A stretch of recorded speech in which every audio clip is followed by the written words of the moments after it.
welcome back to Season 2 of Lifting the Veil. I'm your host, Cari-Lee. Good day, good people. It's good to be back, and today I'm joined with Jason Gregory, author of Way of the Weirdo, who is on tour right now doing the Shatter the Apocalypse tour in Europe. And we have a lot to talk about, so without further ado, Jason Gregory. How are you? I'm great, Cari-Lee. It's great to be on the second season of Lifting the Veil. It's good to have you here. For those that don't know, Jason and I have been trying, we keep saying, let's do an interview, and here we are about a year later, and we're doing it. And I was just saying to Jason that it's a perfect sync. We've gone through certain things that I think we needed to go through to get to this point. Definitely, and we finally got there. Yeah, here we are. Now let's start with Way of the Weirdo. Yep. What I want to say what possessed you, but what brought you to the point to write this book? I was going through my own process of growth at that time, and that was the language I spoke, I suppose, 4 years ago, almost, when I wrote Way of the Weirdo. But it was the way I languaged it at that time, and it was just the way I was moving through that process, through seeing the world through different eyes. I wanted to share my experience with others, and Way of the Weirdo came about over a long process of time, of editing, etc. But yeah, it finally came out at the start of last year, poetically on May 1, which is a symbolic day for a lot of people. Mm-hmm. But writing was something that I never intended to write a book. When I was traveling and I had I suppose it was a reaction to the machine. I was in part of the corporate world, and I knew so much about how the machine worked. I couldn't maintain my way of life within the machine, and I left. And ultimately, I didn't know what I was going to do, but I was just traveling, and naturally I started to write a book. So I started writing articles much before that, but then a book came about. So really, it's kind of, people can see it in many different ways, but for myself, what I noticed was when I began to let go of life, what real life actually came into my life. Now, I know that sounds kind of corny for a lot of people, but that's how it worked for me on that level. No, I'm sure a lot of the listeners can relate to that, because it's when you let go of the lie that the truth comes through, right? Yeah. And so many of us are living that lie without even realizing it. A lot of us are coming out of it, obviously.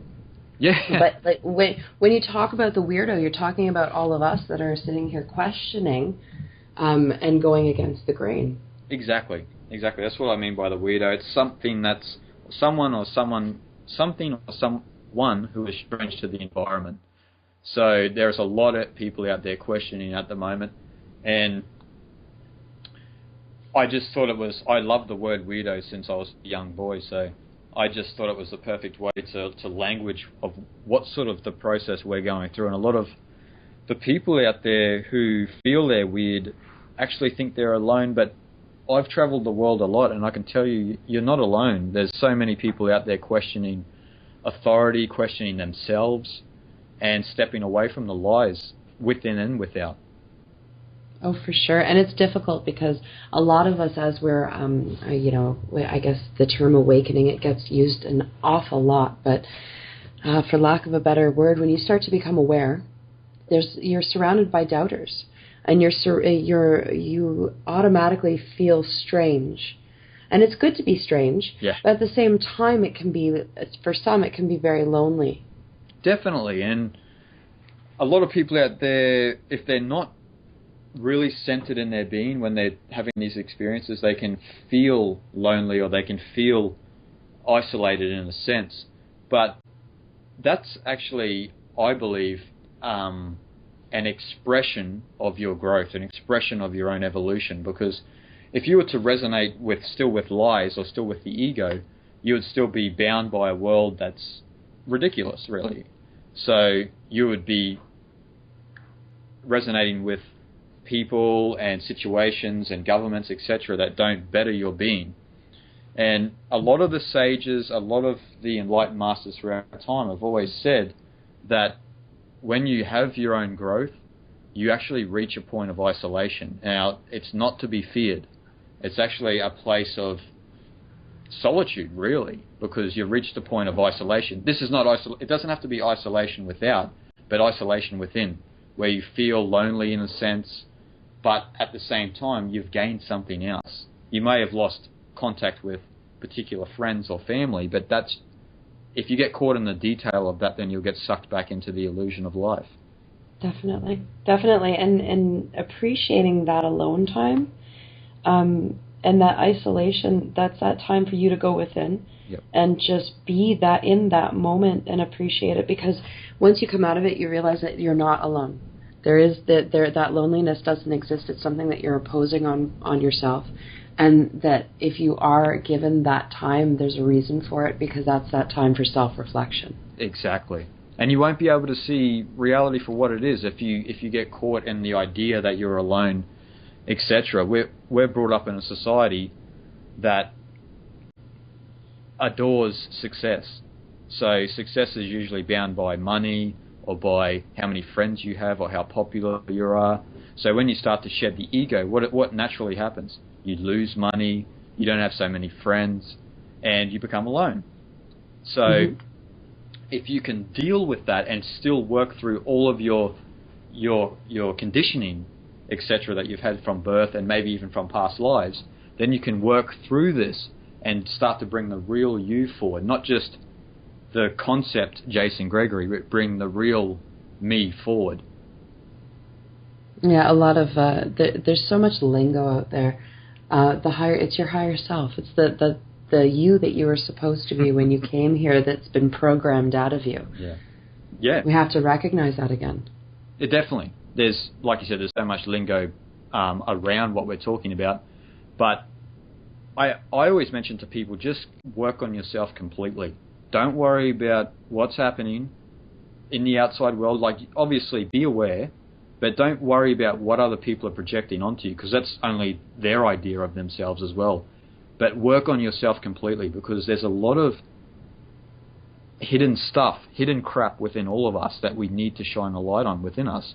We've got to work through shadow parts of our psyche to bring a lot more of our real self forward. And it's not an idea of just focusing on love and light. It's love and light is true in a sense, but not in the way that it's portrayed in the inauthentic teachings around the planet. It's about working through all of that conditioning, no matter how absurd your conditioning, even if it's what you're used to wearing your clothes.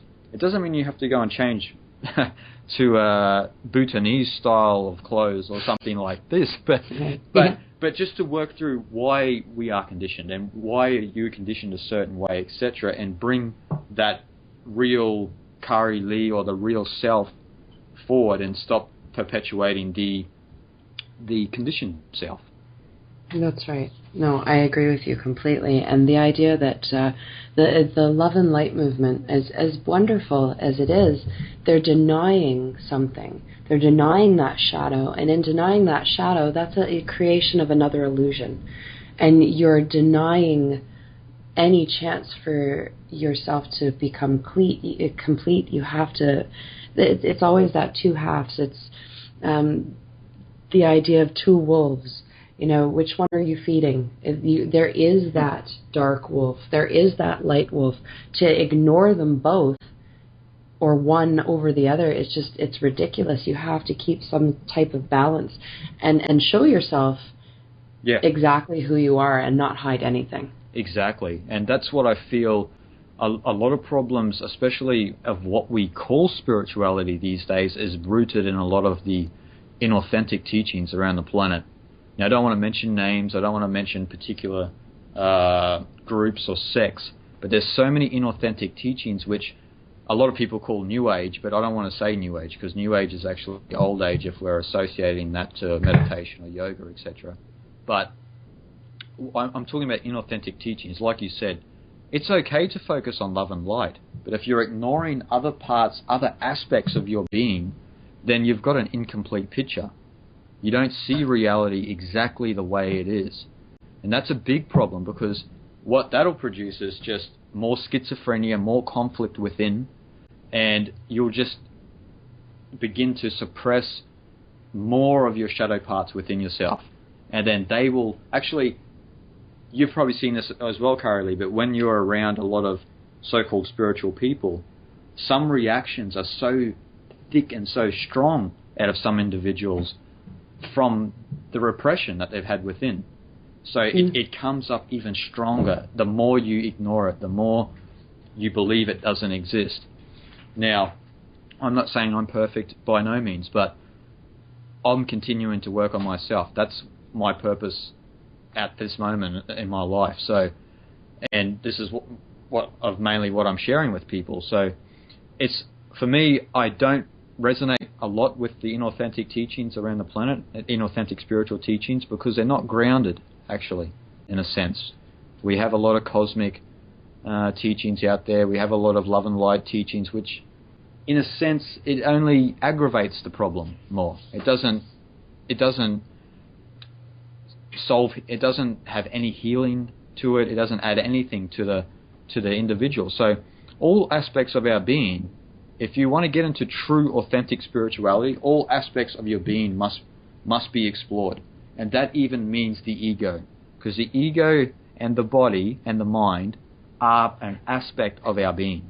Now, I know that people may say, but they're illusions. This is true on one level, but they're still an aspect of your being where you are now. So work through them, work out what they are, and seek to work through this inner schizophrenia that we've created actually in a lot of the spiritual movements. And this is why I've resonated a lot with the Tao and the Zen way of applying the Tao in art, which is art in life through an art of living, because it's not to separate between actually the ego and the self. It's trying to understand the mind and let that merge with your real self to bring more light forward, real light forward into this world, which is, we would call light wisdom, I suppose. Definitely. Balance is huge. Balance is huge, exactly. In order to make this all happen, balance is the key for everything. I find that when we were speaking about, people that almost preach one way, you can see the way that they're preaching against comes screaming out of them, and ego is a big one. Yeah. It's a big one, and denying the ego, you find that it's like a haughty thing. What is it that you say, once you believe that you've reached enlightenment, you're wrong? That's perfect, right? It's and a lot of people, I've let go of the ego, but you can it really comes out when they're challenged, and you have to be challenged though. Nobody is always right. No. Nobody's got the answer. We've all been given certain gifts, and we're here to share. Yep. We're in service to each other, and I think people forget that. And there's that idea that whoever's coming to save us is still riddled. Yeah. Throughout a lot of this movement in truth or whatever label that's been put on it, because there are those labels. Yep. Yeah, well, unfortunately, a lot of people who are challenged who say that they have no ego.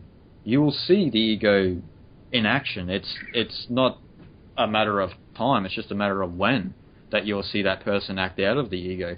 Actually, a lot of what I've been speaking about lately is just trying to understand that the ego is there. It's not something you need to get rid of. It's just part of your being. Now, you and I speaking now, Cari-Lee, the ego exists. If we want to get down to the nitty gritty of it, to be intellectual in a sense, is to be working with the ego, because you're working with accumulated knowledge, conditioning, etc. And language is a way of duality. It's not a way of non-duality. So the ego is what? It's a fragmentor of consciousness. So it is about duality. So if you are speaking, in a sense, you are using your ego. So a lot of people don't like what I say because it's trying to get down to the nitty-gritty of it, instead of just saying that we don't have an ego. I know we all have an ego. And if we didn't, we probably would disappear. because you would just that's right. you would merge into spirit. That's right. And that's not what we're here for. No, we're here to get there. Yeah, but there's a lesson in it. There is a lesson in it, and if you follow your own path, you will work out all of your own inconsistencies, all of your good sides of yourself, your bad sides of your ego, your good sides of your ego, and you will continue to unravel that ego more and more and more until you enter more of a, what would you say, like a non-dualistic perception. So it's not something that happens overnight. A lot of people say that Buddha and Jesus and Lao Tzu and Shangzu and all of these guys reached enlightenment overnight, and it's like, no, they didn't. They worked so hard on themselves to reach this state of freedom, this true state. It's not something that happened overnight. It was a whole... You could look at a life of Christ if you believe that he went to India or etc. Those 18 years lost of his life that you never hear from, where he was in India. But he was there learning from all of the ancient teachings, same as Buddha and Lao Tzu in China, and all of these guys were working on themselves for a long, long time. So the elders here talk about Jesus coming here and getting teachings from North America. From North America, exactly. And he probably went all around the world in those 18 years. So I guess a lot of people think that they can just reach enlightenment over a cup of coffee, which... Well, that's understandable. I mean, look at what we're living in. You just press a button and there's your coffee. There's your coffee, yeah. Why can't I? Yeah, why can't you? Yeah, and why can't I just press a button and there's my enlightenment? Yeah. Well, it's strong coffee these days. It might be able to give you ascension, but it's... See, I see this a lot. As you know, I spend a lot of time in India, and I was up around the Dalai Lama sort of area before I came to Europe. And I don't listen to any of Dalai Lama at all, personally, on a personal level. I'm not saying anything bad about the man, etc. But a lot of people who are in those areas from the West, etc., just have this idea of all we have to do is be happy, because this is what he's teaching. And I always ask him, like, what does that really mean? But because for him, it means something, because he may have worked on himself so completely through life. I don't know if he did or not, but let's just say he did. But for the disciple or whoever who was hearing that means so much different to each individual, actually. Because if I was to tell you to be happy or someone else, they may think smoking a packet of cigarettes or drinking a box of beer is happiness to them. So these teachings, in a sense, are inauthentic, because you can't just tell someone to be happy without giving them the tools into know what that be happy really means. Not the superficial be happy, but the real happiness. A lot of people don't understand that you go through a process, and that every, say, negative or bad thing that happens to you brings out something fantastic. I will always say it: flowers grow from shit. And it's the truth that these terrible things happen to grow you. They happen to bring you up, to raise you up now. And the other thing is, you either use it as a crutch or you use it as a step. Yep. And you don't attain this happiness it's almost psychotic, I think, that perpetual happiness that's being preached about, because life is a struggle for a reason. Yeah. And once you start to get on that path, you do get on this type of, you and I were discussing before the show, this flow, right? But that doesn't mean that nothing external touches you. You still have to go through silly little things like getting into an argument with a friend, or, my children aren't behaving, go figure. You have these moments in life that are so far from perfect. But when you sit back at the end of the day, or after, if you're blessed enough to be able to keep yourself in the moment, because that's difficult to do. Of course. But if you can do that, you see that, okay, well, I just learned this, so that why am I reacting this way? No one really sits there and says, okay, why do I react the way that I do? Because really, it doesn't affect me. No. A lot of these things that we get so flustered over are chances for us to figure out why what's inside of me Yeah. that needs to, and that's another thing when you're saying we have to, pay attention to ourselves. People are so afraid to do that because you're afraid to be self-centered. Yeah. A lot of people believe if you pay attention to yourselves, they associate that with selfishness. That's what I've heard a lot in the world, and actually I've met some people in Europe here, who have actually been put in hospitals for centering on themselves, which I think is crazy. But that's the world we live in at the moment. So, again, like you said, we have this process which we call life. And at the start of the Sacred Sound of Creation, I mentioned, the journey is the destination. It's not. There's actually no point that we're looking for, because there's always the eternal now. So it's always the journey is the destination.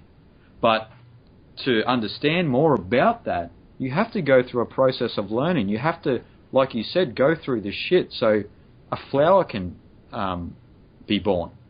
So we have to go through all of these experiences. This is what is known as involution and evolution. So you get so involved in the creation where you get so drawn into political problems or etc., or you get drawn into a silly argument. But then when you can sit back and self-reflect, you move more back into the eternal now, which is what evolution is associated with. And you can self-reflect on. Self-reflection's a great thing, because you can always see that, hey, wow, like even that argument I had 2 years ago, it got me to where I am sitting right now. Or that stupid incident I had yesterday actually taught me a valuable lesson, even though it might have been the hardest thing to experience at that time.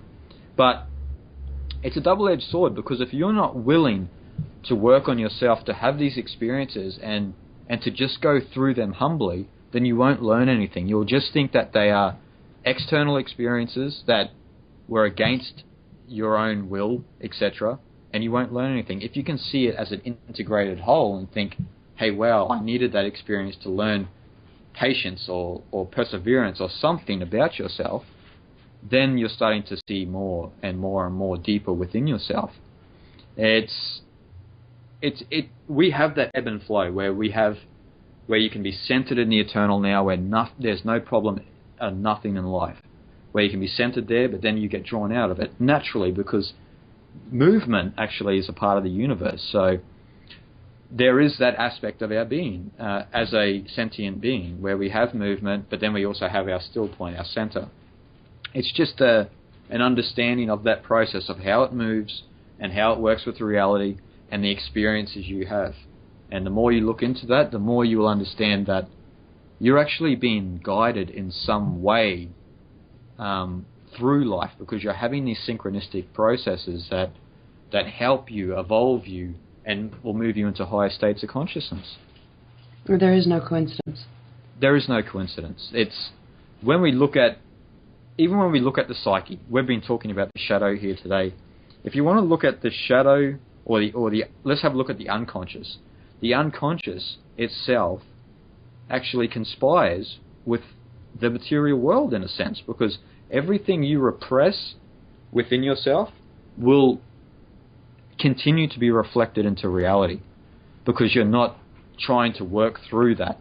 If you center yourself and you finally get the courage to work through some of your latent tendencies, then the way or the path that you walk through life will become much more clear. Clarity of the mind will enter your life more, and you'll be able to see reality more as it is. But if you continue to suppress it, then the unconscious, the shadow, it'll just continue to reflect everything that you need to move through life. Definitely. Yeah. Now, you were mentioning the Sacred Sound of Creation not too long ago. For those that don't know, that's the YouTube channel's One World Within, and it's about 2 hours and 40 minutes. And our brilliant editor, Justin Jewski, helped you create this absolute masterpiece. I enjoyed it. My husband enjoyed it. Everybody that I've showed it to or suggested it to has been very impressed by it. What brought this about for you? Well, actually, the Sacred Sound of Creation was a presentation I did on a tour last year, the Reality Unplugged tour, which was around Australia. And a lot of people really enjoyed the presentation. And for me, my presentations, my writings, etc., are like my form of art. So actually, in my presentations, I like to take people through a story, etc., but rooted in reality. So I really enjoyed making the Sacred Sound of Creation for the tour. So as you just mentioned, Justin Jaszewski, we've got a pretty good relationship.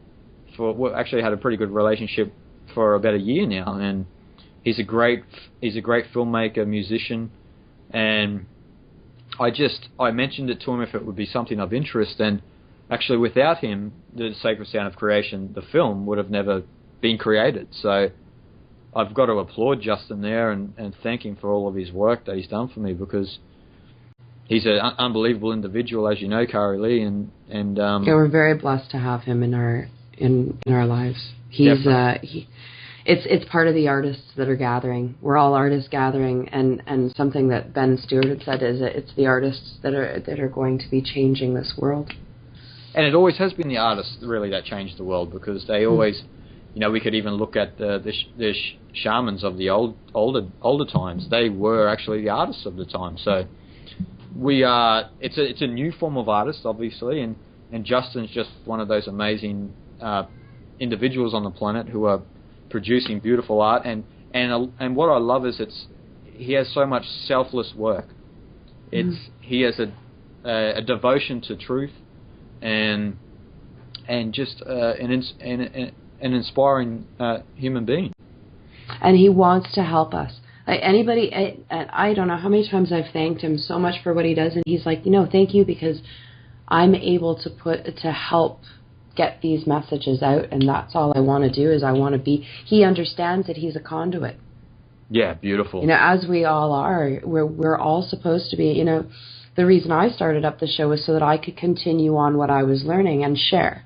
That's what we're doing. We're sharing because it's very selfish for us to keep it to ourselves. Oh, of course, yeah. We're sharing together, and we're sharing that the underlying essence about all of everyone's truth is the same, really. We're just expressing it differently through our different artistic expressions. That's right. Yeah. That's right. Now, what you're on right now, you're in the middle of your Shattering the Apocalypse tour, and your next date is Germany on the 6th, and you're leaving tomorrow for that. Tell us a little bit about what you're doing with the Shatter the Apocalypse tour. Well, we're getting into a lot of new and different areas, and the show in Norway here was an astounding success. So it's the first time I've ever presented for 7 hours, so it was a new experience, but everyone thoroughly enjoyed it, so that was a great thing. But I tongue-in-cheek, I mentioned before the tour that this will be an advanced course in esoteric wisdom, which it is, in a sense, but I like to put a lot of light-hearted material through my material. On a personal level, I don't take life too seriously, but a lot of the material is very new to people, and sometimes, in a sense, very hard for people to assimilate, because we're talking about real, authentic spiritual teachings here, not the inauthentic teachings around the planet. We're talking about the real, authentic spiritual teachings, and what I've been getting into is the basis of all religions, the basis of all spiritual traditions, is to realize that actually the individual is the microcosm of the whole universe. Now, you may already know that, Cari-Lee, but a lot of people do not know the deepest teachings of that, of how you are the microcosm of the universe. But then, even from that perspective, there's another step, which has actually been lost in a lot of traditions. Not so much in the occult. The occult, it's still understood, but that's man becoming macrocosm. Now that's right. That's not anything to do with that you actually become the whole universe, but It means that you begin to act and see as the universe does, and because those primal energies of the whole cosmos begin to work through you, and you've actually cleared a gateway for the whole universe to work through you in its own way.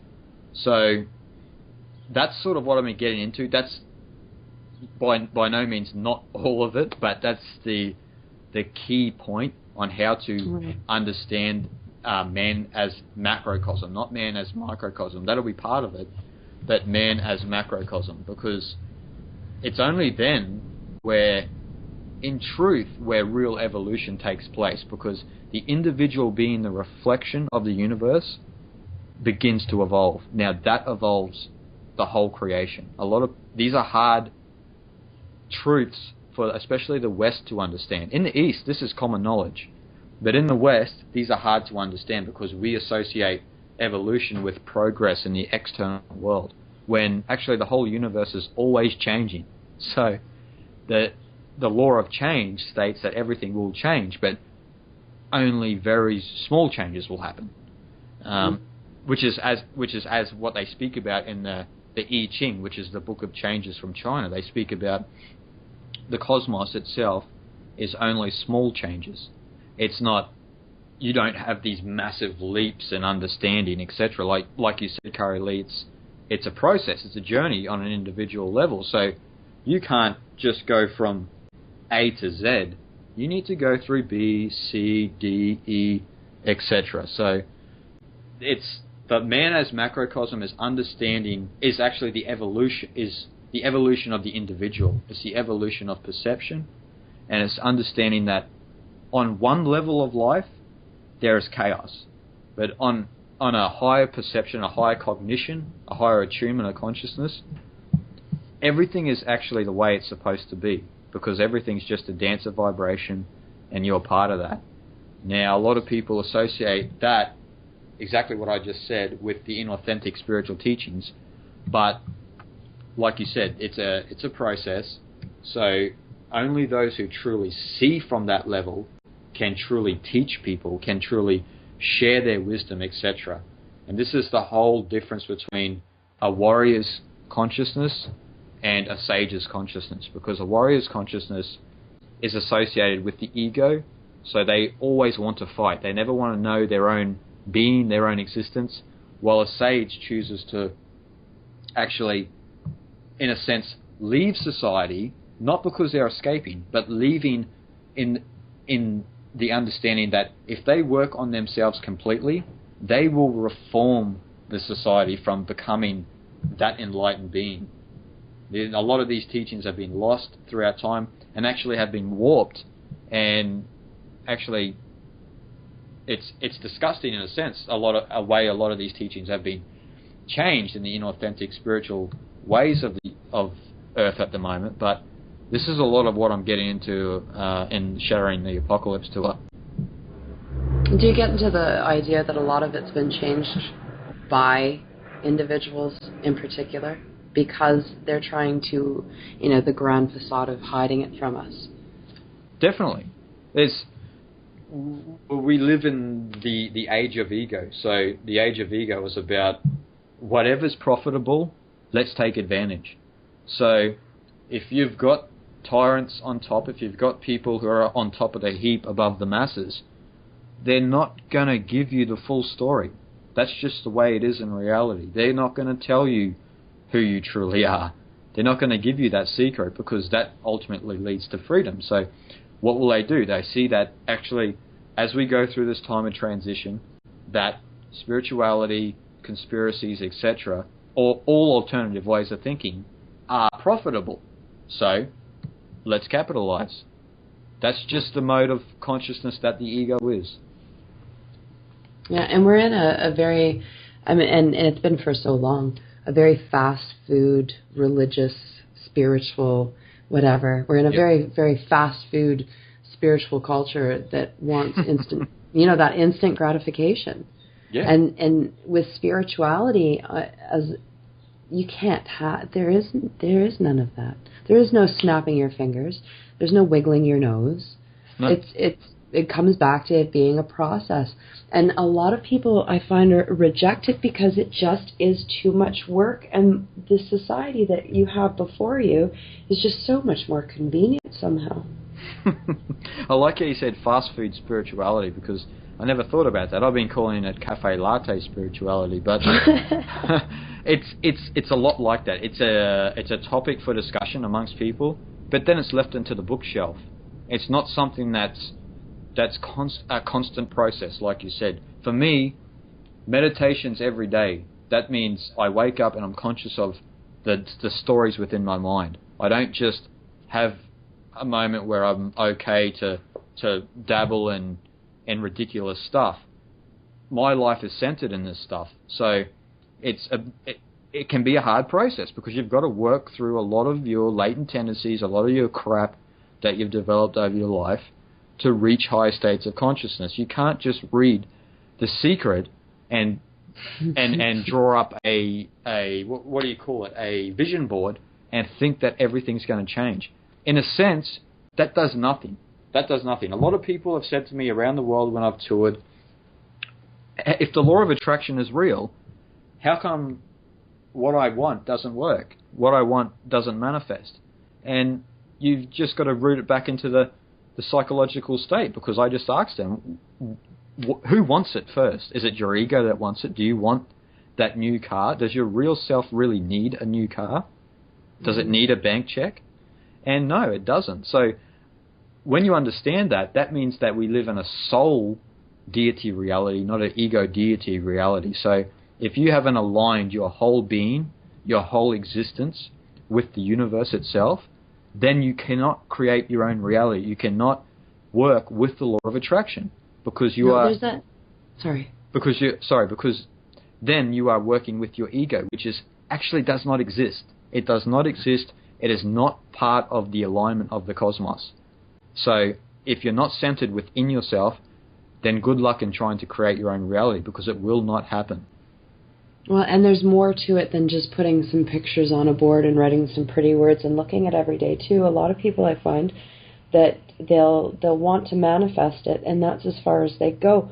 You actually have to put action behind that. Yeah. There is a do that goes along with this. Well, you just can't put it up on the wall and just say, this is what's going to happen next week. It's never going to happen. It will not happen. And it can be part of it. It can be part of it. But like you said, you've got to be in the process of it becoming. You've got to put your words have got to match your actions, and you've got to be, in a sense, working towards that goal consciously, and not just putting it there on a subconscious level and thinking it's going to happen. That's right. That's right. And that's what I see a lot of people that kind of, and this isn't a judgment, and I kind of grow tired of people saying, stop judging people. Well, it's not. It's an observation. I'm observing what's around me, and there are a lot of people out there that just think that if they think it enough times, it'll happen. Be careful what you're thinking, and be careful what you're wishing for, because if you really want it, you should be directing which way you want it to go, and not just asking for it and just throwing it on, throwing it out there. Because what you're going to get back, what have you done to nurture that? Exactly. And again, it's a misunderstanding of the core teachings of all spiritual traditions, because, we are what we think, but at the same time, we're not even our thoughts. So sometimes this can be obviously, polluted in a sense of understanding that. But if you're not your thoughts, then try and resonate with just the thinker of the thoughts, and let the pure thoughts, they call it in the occult, the pure thought organisms come forward from a clear consciousness. If your consciousness is not clear, then you'll still have conditioned thoughts wavering through within your psyche. So you'll just be meddling in all of these ideas that you've had in the past, or what you have on the future, instead of it being a true thought form or a true thought organism. Mm-hmm. Yeah. And there's always that part of you that's going to argue against what you know is right, and that's that part that you have to kind of shut off. Yeah. To an extent, you can't. I always say, and it's such a fruity term, but higher self. Yep. That higher self that's meant to be here gives you that first gut instinct, that first strong that makes you stand within your conviction, and then everything after that is your lower self trying to talk yourself out of it. Exactly. And there's a beautiful way in Zen Training. What they do in Zen Training is the master will ask you a question and expect an immediate answer, because there's no deliberation there. There's no time to think. If you don't answer instantly, then you're actually working with your ego in a sense. So they're looking for that instant reaction to whatever question was posed. So, and most of the true, authentic spiritual teachings will tell you to resonate with that higher self more, continue to be in what they call in India the I am state of consciousness, which is the center actually. So the more you resonate with that center more and more and more and more and more, the more the thought vibrations, the less actually the thought vibrations have an effect on you, because you can see them for what they are. If it's a pure thought, then you can see it and go, well, we can entertain that. But then what we both know as being as human beings is a lot of crazy thoughts come to the mind, but if they're entertained, then we have the deluded world around us. So that's right. What we've got to do is get back into that real, authentic spiritual approach of resonating with that I am state of consciousness and bringing that forward into the world, bringing that into the manifest, bringing that great work. I call it the great work of eternity, because you are bringing the eternal back into the manifest world. Yeah, for sure. Yeah. No, and you're so right about it. And it's difficult. I mean, I'm practiced, of course. I'm sure you deal with it as well. It's not like we're sitting here going, "Oh, we're perfect." I'm so far from it. It's not even funny. I constantly have those moments where I entertain something I should, whether it's fear-based or just that. Sometimes you get into that like a funk, right? Yeah. And you let these thoughts take you places, but I mean, you don't run away with them, or you don't let them run away from you. You have to find that center again and cool yourself down, kind of, and just come back to that state of, I want to say that state of peace, but like, again, those fluffy words. Yeah. But it's true. It is a state of peace. Like we can say that, and it's associated with being a fluffy word, but it's a beautiful word in a sense. And and that's how I feel about it too, because you come to that state of calm, right? Yep. But a lot of things in this time are being tainted and muddied. Yeah. The waters are very muddy in this time. Exactly, and I feel that it's coming to a point where people are reaching more of the authentic spiritual practices and ways, but I suppose going through dark times, we are deluded, so we go through a lot of tough experiences and we believe certain idiotic ideologies, etc. But these are all things we're working through. I can see it. I believe actually we are reaching a higher state of consciousness actually at the moment, but it doesn't look that way if you get caught in the detail. If you're caught in the detail, you'll continue to see the bankers, you'll continue to see all of the injustice around the world. But at the same time, again, we're not focusing on all of the great things in life. We're focusing, again, from the ego's point of view, on a lot of the disharmonic versions of life, and not resonating again with that, that eternal now. Mm. And, it's funny, when I began, I was shouting from the rooftops kind of type thing, and very angry. Yeah. And so you really give all of that stuff a lot of power that it doesn't need. It's got enough. And then when you start to pull back and ignore it, that's when the true beauty comes to be. Yeah. That's when everything comes into like that flow that I was talking about. Yeah. When you get there, and you can, and like I said, ignore it. No, you're not ignoring the situation, and you're not pretending like it doesn't exist. But the point is that it's not going to affect your life. You're going to do what you can to make sure that it does not affect your life. And as best as you can. And of course, it's going to come in and out and try and, get in the way of things. But when it comes right down to it, when you just don't feed it. Don't feed it. Don't feed those things that you don't want to see take over. There comes a time where you're no longer necessarily an activist. Yeah. As per se. You don't go out and protest anymore, because I'm not saying that those people are wrong in any way, shape, or form, because awareness still needs to be brought up. It's bubbling over, right? Yep. But there comes a time individually where you realize that you don't need to do that anymore. Of course. You personally. This is what we spoke about a bit off air, about the different levels of perception. So, again, it's not right or wrong for someone to protest. It's just what it is. But we have this idea if someone is stepping away from that and centering themselves on their own evolution, a lot of people see that and go, that's selfish, you don't care about the world. And in a sense, actually, the one who is doing that cares about the world more than the one who was protesting, because they are actually trying to solve the problems of the world within themselves. Now, a lot of protesters and a lot of people who are anarchists, etc., they just want things to change, and they will change, and they will cause change, but that's not the be-all and end-all of life. We need to realize that.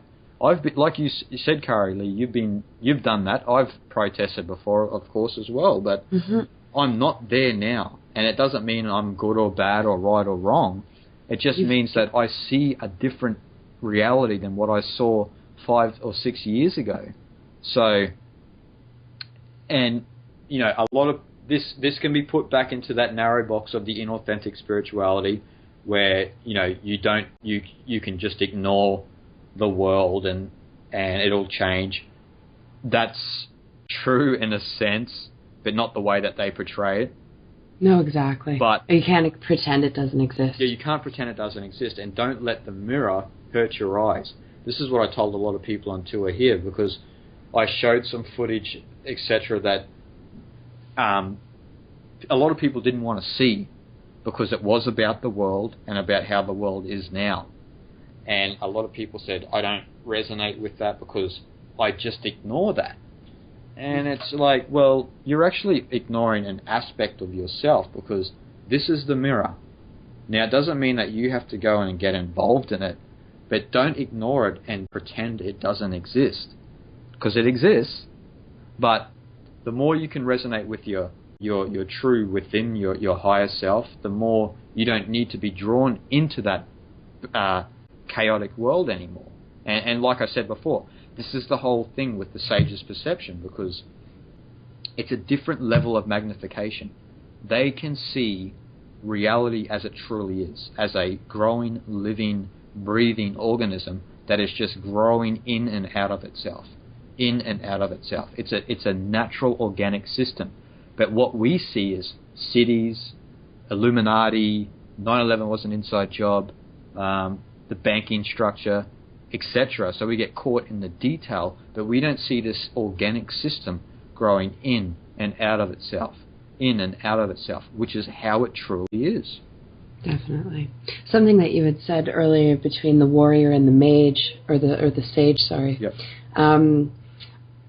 A lot of us begin the warrior and go through the transformation, and I think that's a key to it. If we begin as a warrior, we can't stay there. If you stay there, then you've stagnated yourself, and you go round and round in circles. And I think that it's almost the idea that we have to bring ourselves to that point where we realize that, okay, it's a rite of passage where you grow. You have to constantly be growing yourself. Yeah. And you just automatically, very naturally, go from the idea of wanting to be the warrior to progressing towards the sage. Exactly. Yeah. And I totally agree with you, because it's, well, for you and for we went through the warrior stage where we were the warrior and we were protesting, but you needed that, because you couldn't have grown if you didn't. If you didn't know that the system and even yourself was fundamentally flawed, how could you change anything? You would just stay the same. You would just still be watching American Idol, eating Big Macs, etc. So you need... This is why I've been telling people on tour is there's nothing wrong with being a warrior. There's nothing wrong with being a sage. They're just different modes of perception. But if you are just resonating just with being a warrior, then you are going to be that involved in the reality that's going to lead to your ultimate destruction, because you haven't allocated for growth. So you're cutting yourself off. You're cutting yourself off from the universal energy. So if you're opening yourself up, because when you become a warrior, you naturally are opening yourself up to the possibilities of that the world isn't the way it is. And so if you are opening yourself up for that, then you're opening yourself up for infinite growth. So that should naturally lead you into a sage's perception and seeing reality differently. Yeah, I cannot argue with that at all. I'm good with that. Yeah.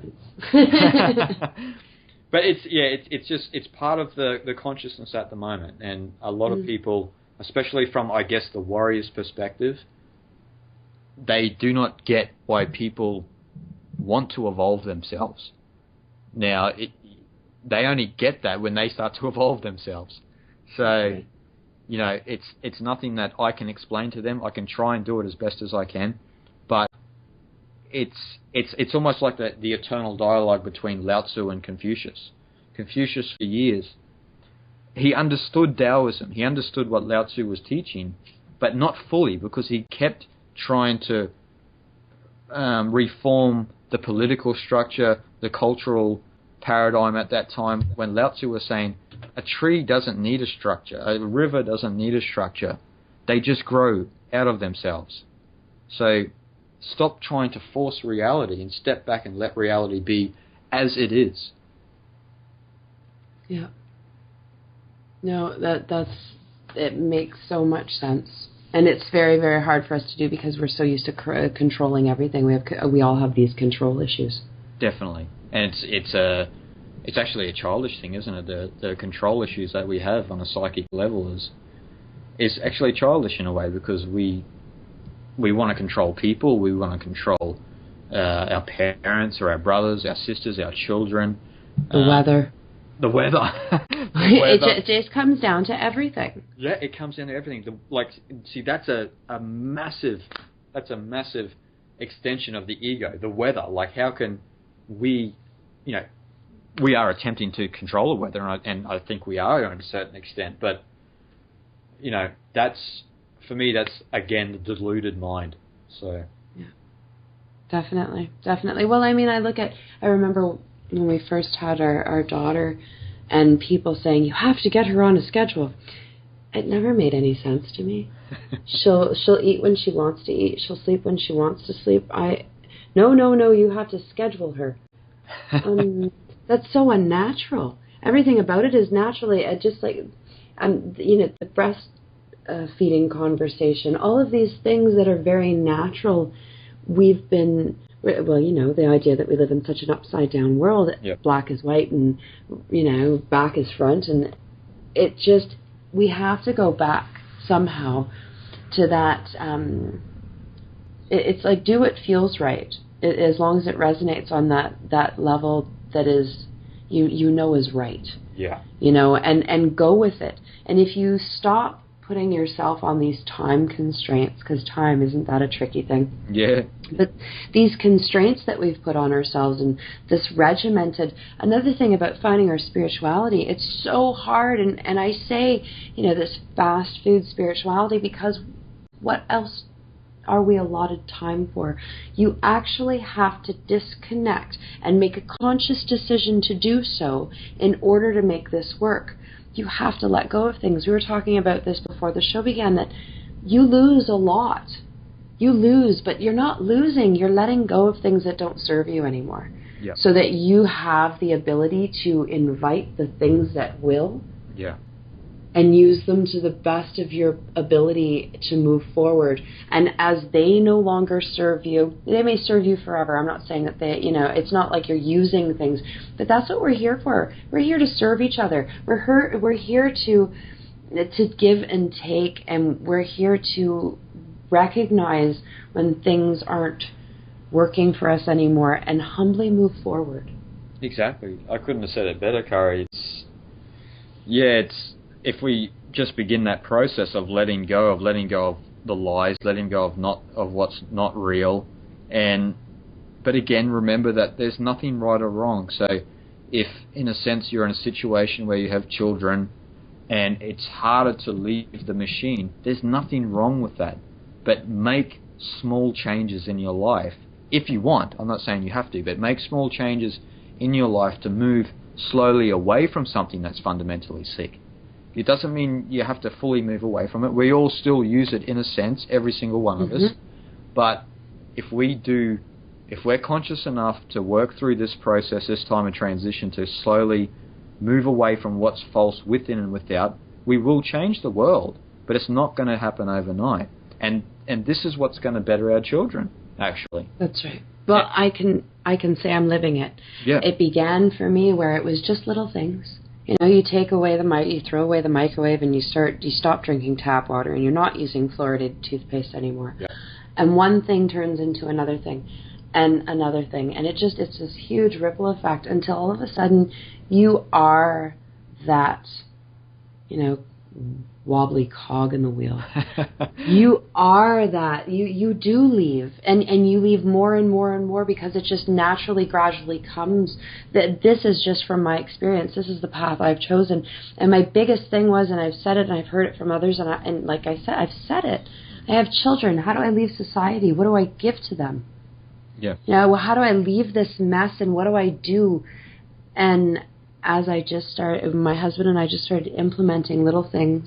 Yep. Here and there, they gradually grew, through action and personal manifestation. It's happening. Yeah.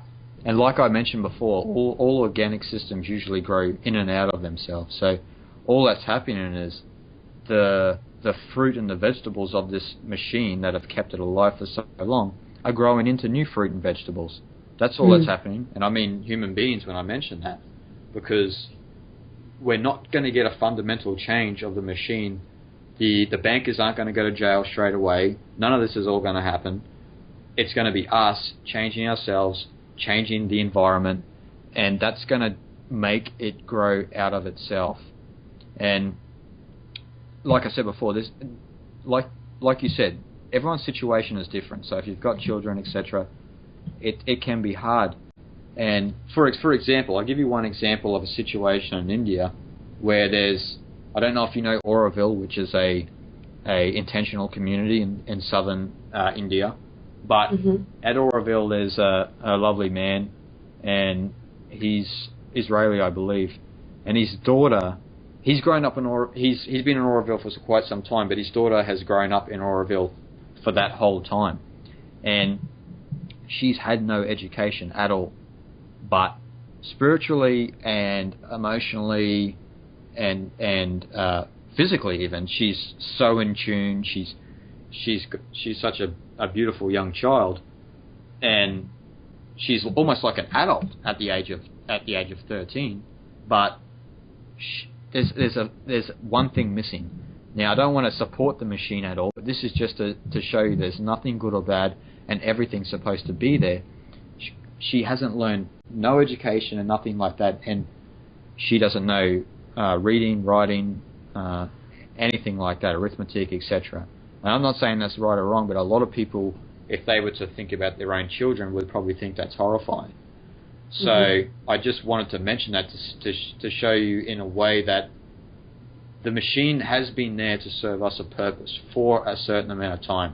Not now, but for a certain amount of time. So it's time for us, I believe, to move past it, or move out of, or grow out of it, and bring this new world, whatever you want to call it, to the fore. But again, it's up to the individual. It's not going to happen with you and me chanting in the streets. It's up to each and every one of us to change ourselves to get there. Right. No, that's right. It's very individual. It's not selfish. It's something that we all need to be doing. And if you don't, then we shouldn't be pitying anybody. but I feel sadness in my heart for those that are living that lie still. Yeah. And when you're ready, I can't wait till you get to that point. Exactly. Yeah. And like you said, we feel a sadness for our brothers and sisters all around the world who are still under the influence of the deluded mind, but it's something we're moving through, and it's getting quicker, it's increasing, and who knows where we'll be in 10 years from now. No one can really tell. No one can really tell. So. No, exactly. Well, and it's not even a concern. It's got to be everything that we're doing right in this moment. Exactly, yeah. For me, yeah, like you said, the 21st of December is not any of my concern this year. Nothing like that. 2013's none of my concern. I'm pretty sure we're still going to be human beings next year. And my concern is right now, where I am, working on myself, helping others with selfless acts, and not expecting anything in return. So I think we've got to get a lot of those values back into our life. We expect things in return. We do things to be glorified for. And it's like, we don't need any of that stuff. We can continue to be human beings, having a human experience in a true and authentic spiritual approach to life. We can get rid of all of the illusions, even the inauthentic spiritual illusions, and truly move forward together. But it doesn't mean it's going to be us sitting around singing Kumbaya together. It's not going to be anything like that. It's going to look so different to that most people won't even know. Well, and I kind of feel for the people that think that that's what it is going to be. Under this umbrella of rainbows and kittens and puppies and unicorns. I love it all, but there has to be a point where you realize that that's just it's a little on the sick side. And again, not judging and not trying to bring it to that negative space, but there's got to be balance. There's going to be those nights where you're sitting around the campfire singing Kumbaya, but there's also going to be those challenges. Of course, and that, like you said, balance is perfect. Like you and your husband cannot be sitting around the campfire singing Kumbaya every night because you'd just have no time for yourselves. It wouldn't work. And what I've noticed in a lot of communities around the planet that I've visited, etc., is we're not at that stage yet that we're ready for a lot of this communal life because we've been separated for so long. Now, I know that's going to be disheartening for a lot of people to hear, but we're not there yet, only because we are creating societies and new communities based on the idea that if we just resonate with people on a certain level, it's all going to be fine. And the truth is, it's not, because once you get into those communities, you cease to stop working on yourself, and you let, again, those inauthentic values in life take over. And that's why we see so many intentional communities around the planet just disappear, because they're not rooted in true spirituality, true ecology, and just a true way of human life. Yeah. I have the privilege, the honor of being close with an elder Indian in the area. Yep. And of his preference to be called that. Yep. And he we have to go back, and he said it, we have to go back to that tribal way. Yep. That source of because until then nothing else is authentic. Everything else is a half life. It's not true. We have to get that back, because everything else is just it's make believe, it's pretend, it's good intentions with no substance. It's really bad soup with no sauce, not a very strong stock, Yeah. Well, it's true. It's and see, a lot of the elder Indians and the shamanic cultures in South America, they live so close to the source, so close to a true and authentic way of life that the Western culture just has no idea about, and it just can't get there. Not at the moment, anyway. And like you said, we've got to move back to those primal roots. We've got to move back to that humble way of being with each other. That's what we've got to do. Right. And And a lot of people see that as savagery, but it's not. It's not. It's civilization that is the savage. You know, it's crazy that we think that that's primitive or that we think it's savage. It's none of that. You know, like, we only have to look objectively at the world. If we were to look at, say, an Amazonian culture living in harmony with the Amazon rainforest, and just look at the opposite of that, the Western idea of how we live with nature, which is to lord it over nature. So I don't know what people see as savage or people see as primitive, because I look at that Western version and I see a primitive people. Very. I don't see the indigenous cultures of the planet as primitive, because they've done nothing but trying to just live with the universe as it is. They've always done that. And they've never had this idea that we have to congregate in all of these massive communities. They have their own little part, and they live close to each other, but not in each other's pockets. They understand how the human psyche works, and they honour and respect each other's space, but also have these moments like we talked about before, these kumbaya moments where they would get together and sing and have a great time. But you need the balance. It has to be there. Yeah. And unfortunately what we're living in right now is like teetering one way and the other way. And one way we're on the seesaw of an evolutionary moment. Yeah. And it's very, very difficult for any of us, well, not any of us, but it is difficult for us to grasp. It is difficult for us to change to. It's difficult for us not to succumb to, you know, one way or the other. It's a very fine balancing act. It definitely is. And seeing it from an objective point of view, like, we are going through something and we are changing into something for a particular reason. And none of us can answer that at the moment, but evolution does move in mysterious ways, or I should say progress in the external world moves in mysterious ways, change does move in mysterious ways, but nothing is right or wrong. It's supposed to be here for a reason, even as absurd as Western materialism seems. It's a part of the evolution for some reason. But serving its purpose on how we should never, ever, ever act again.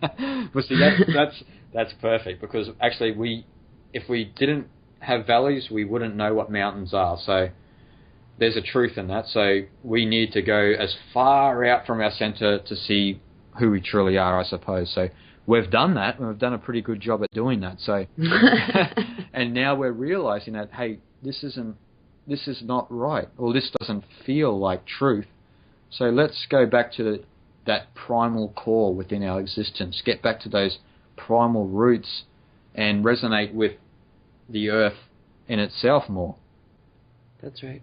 Yeah. And you know, like, and this is again another thing which has been coming up a lot, is this, in a sense, an arrogance towards the earth, believing that we can ascend above the earth, or that the earth is a lower plane of existence. And you know, I want to destroy a lot of those illusions, because if we think in a sense that we are above or greater than the earth, then again, that's the ego, that's the deluded mind, because the earth is such a complex spiritual being, I will say, that human beings cannot even comprehend. So, well, the ancients, she's our mother. She's our mother. She's our mother who provides and nurtures for us. That's what it is. And you know, there's a lot of people that'll say that's somehow blasphemy, or you know, whatever the case may be, but it's the truth. Yeah. It's the truth. Where do we get our sustenance from? You know, of course, you know, we get what from the sun and the earth. Everything comes. And this is a lot of what I've been. Some more topics I've been speaking about on the Shattering the Apocalypse tour has been about the relationship between the earth, the sun, and the moon, like, and our relationship to that, because I don't want to get into an argument about if we're from aliens or anything like that, but when you look at the complexity of a human being, and when you look at the whole makeup, energetically, physically, and our astral body, we have a relationship to the sun, the moon, and the earth.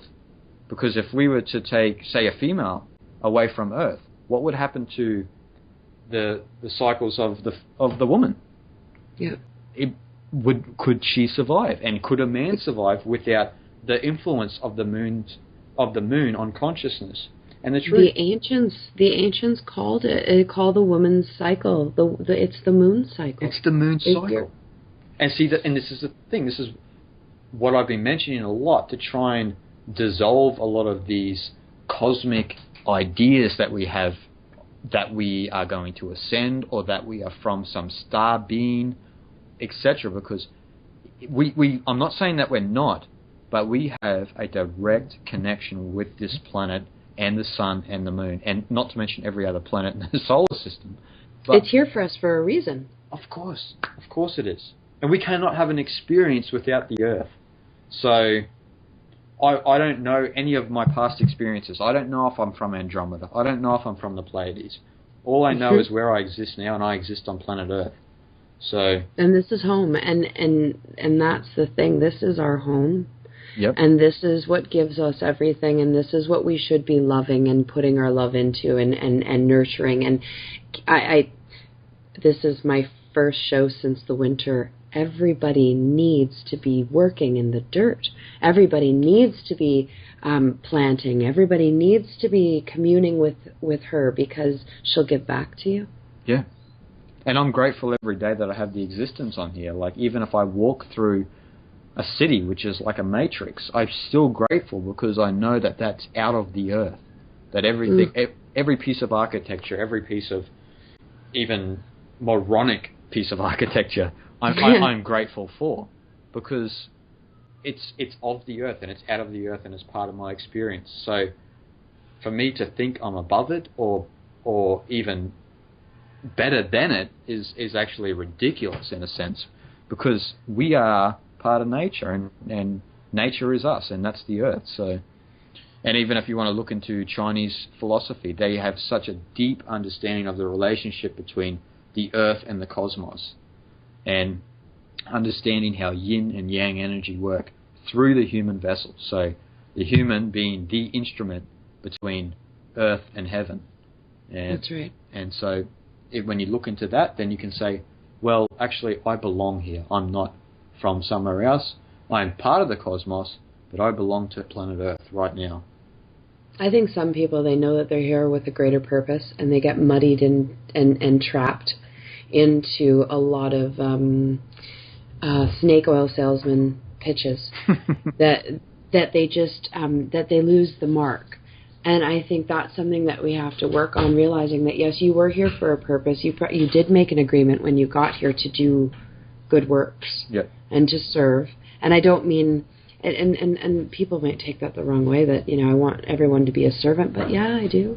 Because if you serve me, I'll serve you. That's what we do, that we serve each other. We're here to serve. I've been given gifts by Creator.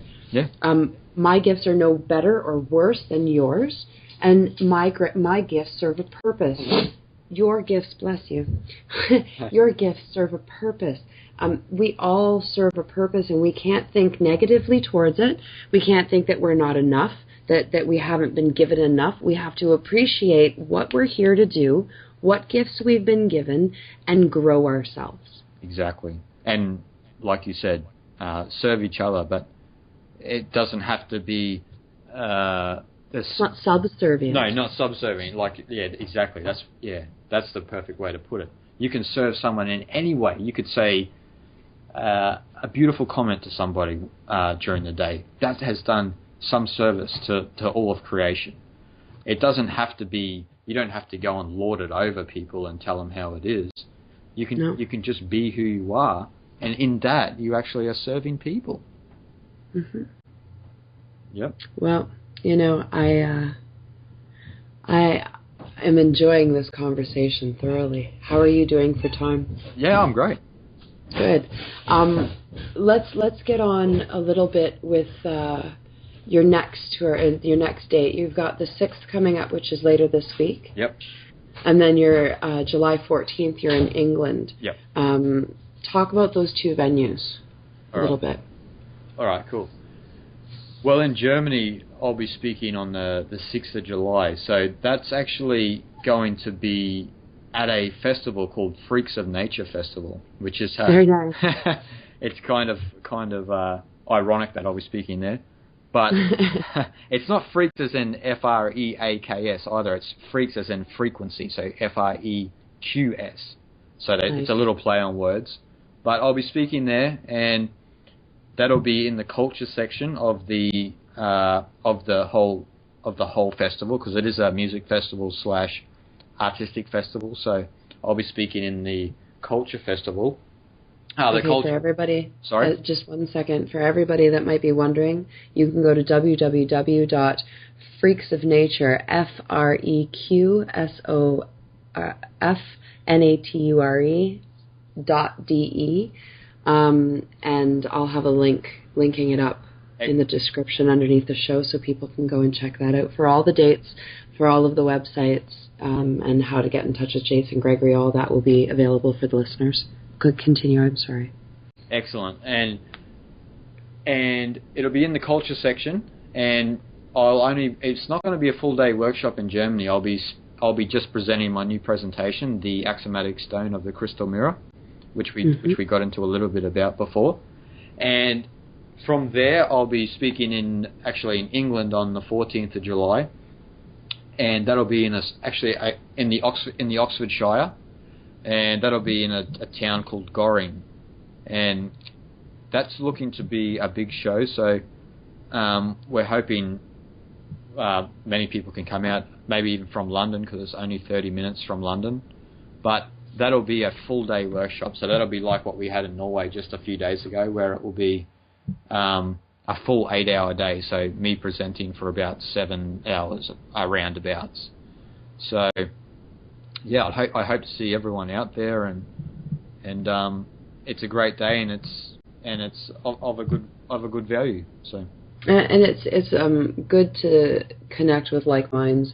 There's fantastic energies at these kinds of events, and in a world where many of us have gone through that moment of feeling very alone, going to stuff like this, you'll meet people that make you realize that no, you're not alone, and they're outside of Facebook and these social networks, and you can have really good fellowship.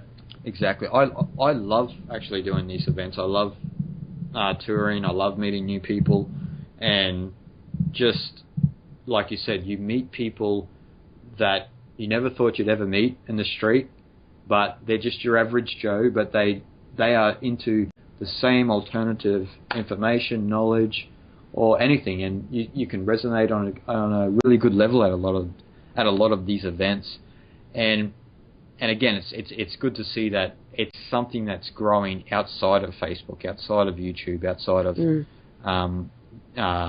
Twitter. So it's a great thing, and a lot of mediums like yourself, Cari-Lee, are helping a lot of this grow. So. We have to thank you for that as well, and I'm happy to do it. Yeah, I'm sure you are. And it's great. It's great when you're following your bliss. Exactly. Well, that's what Joseph Campbell always said, right? Just follow your bliss, and don't worry about money, and everything will be all right. Just follow your bliss, and there's such a profound truth in that. Because you'll see, as long as you're not going against your own grain, things come to you. Yeah. You're on that path. You're guided, like you said earlier, you're guided. Yeah. By whatever it is, by the universe, call it whatever that you want to. I don't want to get into semantics about any of that, right? Yeah. We all have our way. Yeah. We're all weird. Yeah. And the way is like you said, it's language differently amongst a lot of cultures, but it's the same way. And it's only when you stop pursuing, what would you say, external bliss and following your internal bliss, and then you'll be well on the path. If you're listening and you're recognizing that you're starting to do that, you're already there. Exactly. So when you can recognize it and you see that, that work has to be done on the inside, don't worry about yourself, because you're there. You're getting there. It's so much more than so many who are plugged into the television will allow themselves. Well, the television and all that, that's just part of the global hypnosis, but we're working through that, and And for those people who are starting to wake up and are starting to move within themselves, don't be disheartened, because sometimes we step on this path and then we think we're at a certain destination, and then we look and we're not even halfway up a spiral. So don't be disheartened, and know it's a journey, and enjoy the journey. Actually enjoy your self-discovery. Don't think it's something that's a job. It's something that you have to discipline yourself so hard about. There's time for discipline, but there's also a time to be relaxed. Definitely. I've been through those moments where nothing's changing fast enough for me. I want to see the fruits of my labors, kind of type thing. Yeah. And then you start to live it from the inside out, and you see it in every little thing that you do coming back to you. Yeah. So you actually have to do it, live it. You have to live it. And that's the whole thing. There's a lot of people talking about what we've been talking about today, but there's been a shortage in people living it. So we're at that time now where it's time for the majority of us who have been intellectualizing it for a long time to finally live that way, whatever that way is, to whoever, but to finally, that's exactly it. To finally live the art of living. So, it's entirely up to the individual, and I've got complete faith in humanity. I know it doesn't look good from the ego's eyes, but if you can step back and see reality as it is, everything's okay, and we're moving through something that's been around for thousands of years, but we're finally starting to assimilate that knowledge and bring its wisdom forward. So I've got total faith in humanity, and I don't believe we are on the edge of doom. I don't believe 2012 is going to be the end of civilization. It may be symbolic for something else, but apart from that, it's not anything to be worried about. No. It's something almost to be embraced. Exactly. Embrace yourself. We're changing. Embrace everything. Embrace yourself first, and then you can embrace the whole world. That's right. That's right. And and it comes back to not letting anybody tell you one person can't make a difference, because you can. And it doesn't matter how small that difference is, that you make that change inside yourself and you'll see it on the outside. Exactly. And this may sound strange to a lot of viewers, but if you can just shed a lot more of the falsities within yourself, you'll see that the deep down real you is the entire universe. Now, I know that sounds ridiculous, but the deep down real you is the entire cosmos. So if you can really understand that you are a reflection of the eternal universe, then you will see that you can change anything. I am going to end the show on that note. Okay. That gives the listeners so much to think on. I am so glad that we waited a year to talk. We are at the perfect moment to do it. Definitely. Is there anything else that you'd like to tell the listeners? Any websites that you'd like to talk about? Of course, they're going to be in the description on the YouTube video, but any last words that you have for the listeners? If you want to contact me in any way, visit my website, oneworldwithin.com. So that's WNEWORLDWITHIN.com. And I answer all emails, anything, and so you can contact me there. And it's been great speaking to you, Cari. Oh, it's been fantastic having you as a guest, and I can't wait to talk to you again. Are you going to be bringing your tour to the West? I'm sure people are going to want to know that. Well, I've been talking to a few people in America, and actually one person in Canada, and actually one person in Mexico. Sorry, I forgot that. Got the whole thing covered. Yeah, but I guess, as you know, we still live in the practical world, so... Yeah, and funds are... obviously funds need to be taken care of. I know that sounds silly from what we've been talking about, but we're looking at the end of the year, but if not the start of next year, when my next book will come out, I guess start of next year or mid next year.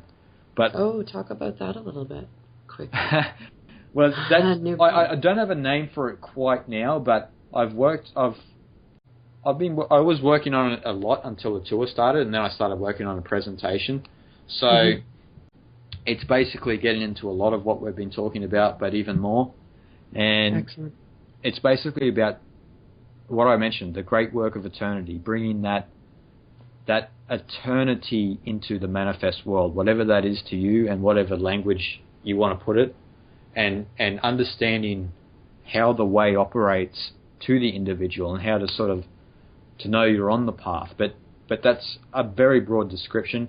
I'm going to get into a lot about how the within and the without collapse on each other and how to see reality in a different sense.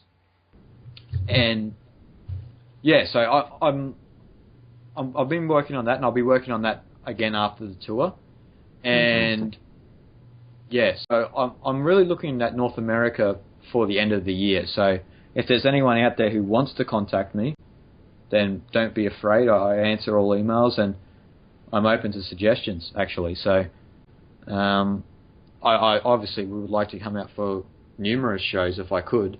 So let's see. Yeah, fantastic. Let's see what happens. We put it out there, now we'll just put some action behind it, and there you go. Yeah, that's it. Well, thank you so much for coming on the show. I look forward to speaking to you again. I'm sure the listeners will as well. I want you to take care of yourself and have a fantastic time in Germany. To all the listeners out there, thank you for being so patient and waiting it out while we work through technical difficulties and computer issues and headphone issues and microphone issues and funding issues. Thank you for being such fantastic listeners and for being such great beings that I see myself part of, and I'm blessed for it. So thank you. Thank you, everybody.